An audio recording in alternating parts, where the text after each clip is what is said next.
Thank you very much for inviting me and for all of you for coming today.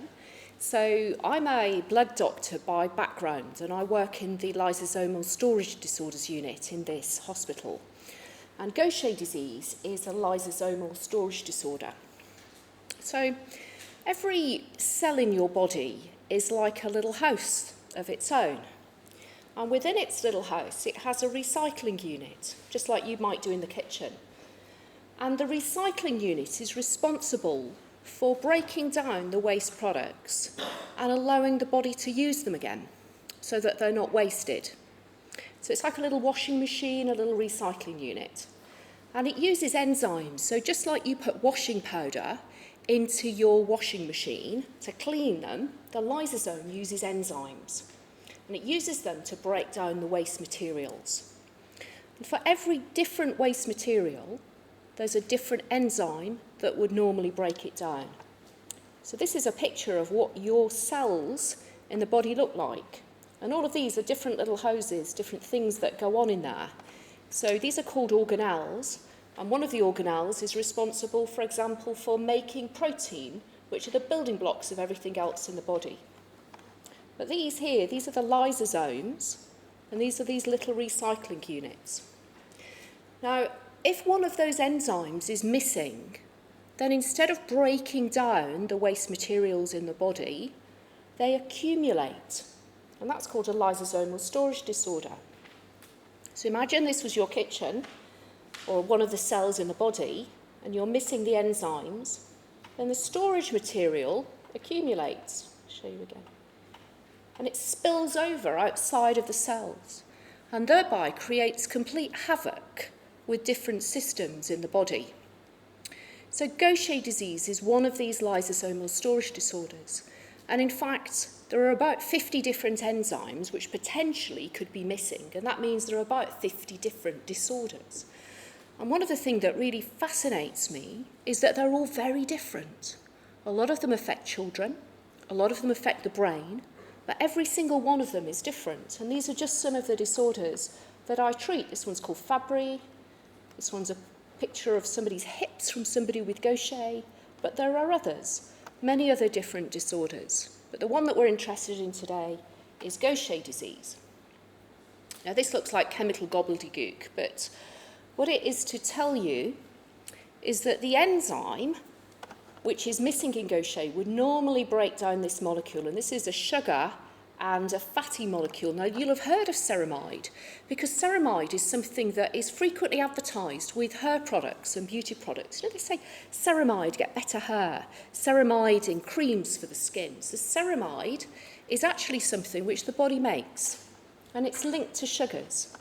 And if you're missing the enzyme which would normally break them down, it accumulates, and it fills up the cells in the body, and they begin to look like this. So you've got some normal cells down here, but these are cells which are filled up with this glucosyl ceramide material. They're stuffed full of it. And that causes some organs in the body to enlarge and others just to not work very well. So there are lots of different clinical features of Gaucher disease. So patients with Gaucher can have problems pretty much in every organ in the body. A lot of them get bone pain, about 2/3 of them, 63%. A lot of them get big livers and big spleens. And a lot of people have problems with their blood count. So they get anemia, that means you don't have enough red cells to carry oxygen around the body. And thrombocytopenia, that means you don't have enough of the things that would normally make your blood clot. So people can have bleeding and bruising. All the things on this side are about things that happen with bones. So people can have bone pain and bone fractures and thin bones. Patients with Gaucher can be diagnosed from many different specialities.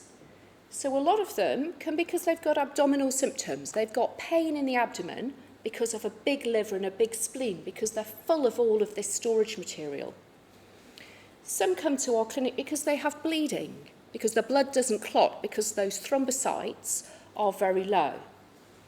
Some of them come because they've got bone pain, and others come because they've picked up, the diagnosis has been picked up on screening programs, So somebody has said, let's have a look at all of the patients who have bleeding problems and see if anybody's got Gaucher, and that's a screening programme. You might hear about some of that with Parkinson's as well. There are 3 different types of Gaucher disease, and the one we're mainly going to be talking about is the most common, called type 1, and this is largely found in adults. Some children have it, they're not as severe as the children with the other 2 types of Gaucher disease, which present when people are very young and are very severe. So we may be talking about this type 1 disease, which mostly doesn't affect the nervous system. The example of where that's not the case is Parkinson's, which we're going to be talking about. So people with type 1 can come forward, present or be diagnosed at any age. They have variable lifespan, but on the whole it's pretty normal. They mostly don't have disease affecting the brain, and they can have mild to severe features including big livers and spleen, blood abnormalities and bone symptoms. And from my point of view, one of the most significant features for patients with Gaucher disease is bone problems. And this is from a series of patients from the United States, but it's very similar if we look at patients in this country. And about half of them have bone pain, and about half of them have osteopenia, that's thin bones. A lot have fractures, difficulty walking, or bone crises. This is when patients have really significant, severe bone pain, so bad it often brings them into hospital and they have to have painkillers such as morphine. And a lot of them require hip replacements or walking aids and so on. So it really can affect people quite significantly from a bone and mobility point of view. And just to give you an example, this is one of our patients. This is the code for the genetic changes that he had. And he was first diagnosed at the age of 5 with a big liver and spleen. And he had the diagnosis on his bone marrow, which you can see is full of these cells, full of the Gaucher material. And gradually his blood counts went down until eventually the spleen was taken out as a treatment. That's not something we do anymore, but in those days it was about the only thing we had available. And then at the age of 54, he had terrible, terrible pain in his knee. Came into hospital, required opiates such as morphine, and he looked like he had a really severe inflammatory condition. And these are some examples of the MRI scans, the X-ray scans of his knee, showing that there's lots of inflammation around the knee. In fact, when we look at his bones overall, this is a picture of his hip. And a normal hip would just be black like this one. This hip has got all of this inflammation, which eventually might lead to a hip replacement and a lot of disability, potentially, for this patient. And that reminds me to say that if we look at the quality of life of patients with Gaucher disease, certainly before treatment was available, then it is reduced, and particularly reduced because of pain that people have because of the bone disease. Another problem that patients with Gaucher disease can have, and although it's rare, it is significant for us, are different sorts of malignancy or cancer, and particularly blood cancers. Now, these are unusual even in Gaucher patients, but we found that they're at a higher rate. We find them more frequently in patients with Gaucher than in people who don't have Gaucher disease. And they include a condition called multiple myeloma. This is a condition that's found in the bone marrow. And if we look in mice which have Gaucher disease, they also have the same problem. They also can develop blood cancers such as lymphoma and myeloma. And this was an experiment that was done looking at some mice with Gaucher disease, and this line shows that they develop myeloma and lymphoma more commonly than mice that didn't. And why am I telling you about that? Well, it's a really important thing for us to know, both for patients for Gaucher disease, but also for people who don't have Gaucher. Because we've now managed to make a link between the sort of myeloma that people with Gaucher get and the myeloma which is found in the community of people who don't have Gaucher disease. And the way that was done was that some of this storage material, this fatty lipid that builds up in Gaucher, was spread on what we call, if you like, almost like X-ray plates, on thin films. And the bad cells that are found in patients with myeloma were found to bind to them. So it shows there's a link between that fatty storage material, and this is what it looks like when they're spread out on plates, between the fatty storage material and the cells. And that's true for Gaucher, but it was also true for people who have myeloma. So it shows us that there's a link between how myeloma happens in Gaucher and how it might happen in other people as well. And that's really important because it might help us to try and find ways of treating myeloma, both in Gaucher but in the bigger population who don't have Gaucher.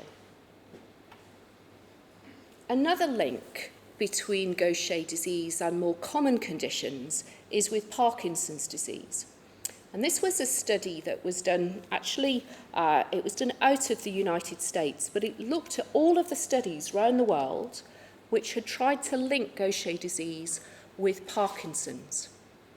The story of this goes back many years, actually, probably about 20 years, when 1 or 2 patients with Gaucher disease also had Parkinson's, and that found its way into the medical literature. People wrote up case reports.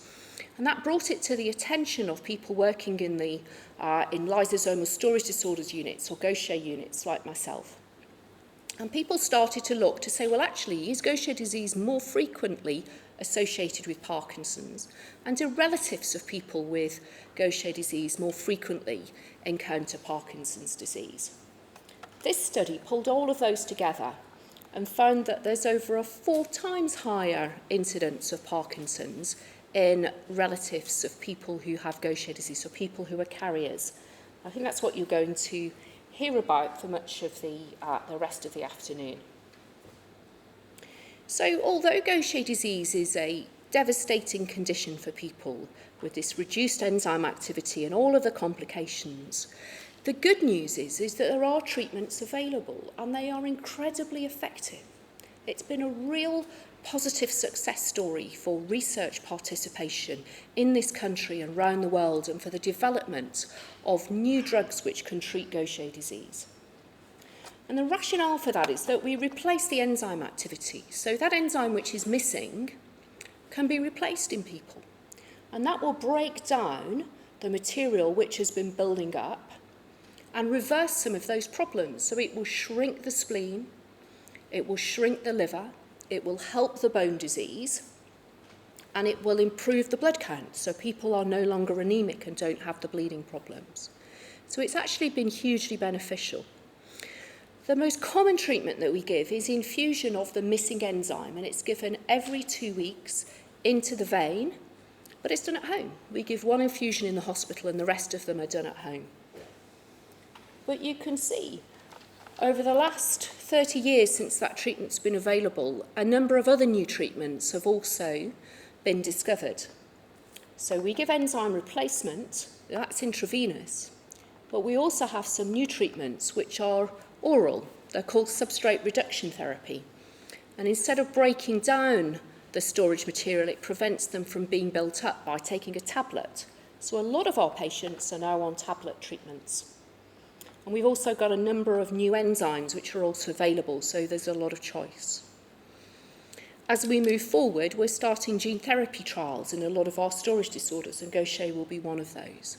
So there's lots of new research going on, both to try to understand how we can treat Gaucher disease better, but also how we might be able to treat some of those other conditions which are associated with it, such as myeloma and Parkinson's disease. So I'm very happy to talk to you, take any questions, or either now or in the break, whichever. Yeah. Very good.